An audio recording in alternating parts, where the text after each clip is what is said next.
what are the most important sectors with the potential to drive Europe's recovery, in your opinion? Well, Europe's recovery will have to be driven by new technology sectors, both in services. In fact, I should say mainly in services, but also in high technology manufacturing. That's where productivity growth is going to come, and that's where wealth creation is going to come up. For instance, infrastructure investments, how can they help to ensure future growth, in your opinion?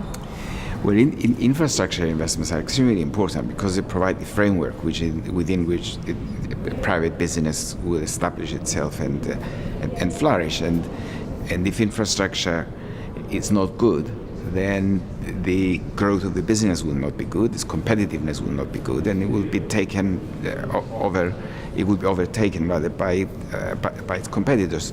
So it's extremely important to do that. And again, it's something that's been neglected recently in the recession. We don't seem to be drawing a distinction between infrastructure investment and other forms of public spending, like appointing more civil servants in administrative sectors of departments. Mm-hmm. And just one last question. Growth in austerity, would you say this is a fake contradiction? Well, it's looking like a contradiction because of the way it's been implemented. It doesn't have to be a contradiction.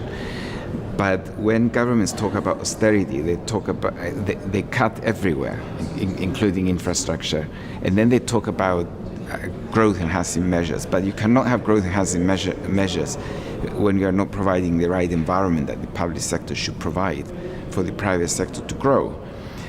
The way to avoid the contradiction is to separate the growth measures like infrastructure from other spending, which includes appointments in the civil service, public sector salaries,